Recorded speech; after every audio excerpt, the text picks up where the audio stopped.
when breast cancer is caught at its earliest stages, it can usually be cured with an operation, an incision about the size of a postage stamp, taking a relatively small area, again about the size of a postage stamp, out of the breast.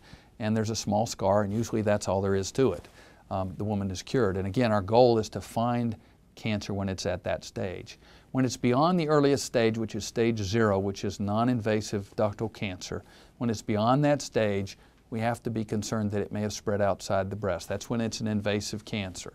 Now, that means it's invasive in the breast, does not mean that it's spread anywhere else, but we need to find out if it's likely to have spread somewhere else. And the most common place for it to spread is the lymph nodes.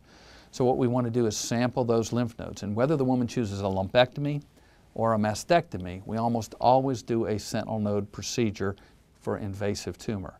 What that involves is, after the patient is asleep in the operating room, we inject a radioactive dye and a blue dye. All these are very, very safe. They don't increase risk of anything else happening. And these dyes go to lymph nodes underneath the armpit, and they help us find the lymph nodes, which are the lymph nodes that protect the breast. If the cancer spreads, it usually spreads in an orderly fashion to 1, 2, or 3 lymph nodes. We want to take those lymph nodes out. We're not trying to remove a whole bunch of lymph nodes just to take them out. We just want to find out if tumor is in those lymph nodes.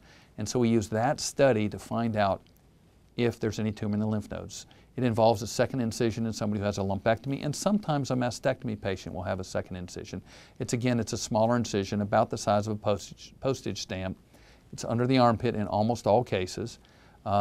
It oftentimes is just 1, 2, or 3 lymph nodes, although it can be more, usually is not. Those lymph nodes are sent to the pathologist to analyze. The incision is closed with stitches that dissolve. Tape and glue is on the surface, and the woman goes home the same day. That can be combined with a lumpectomy, and again, the patient can go home the same day. Side effects from that: anytime we operate in the armpit, there's a risk of numbness, tingling, or swelling to the arm, and anytime we operate anywhere, there's a risk of bleeding or infection. That can happen, and we always have to give the caveat that we can't be sure that somebody's going to be cured of breast cancer, but in most cases they are. One of the side effects that is not a morbid one, but usually women should recognize that their urine's going to turn blue or green for a couple days after the sentinel node procedure as the blue dye leaves their system. Sometimes there can be some blue staining to the breast also from the blue dye. That generally goes away in weeks to months. Theoretically, it can be permanent. I've never seen it permanent, but it can last a long time.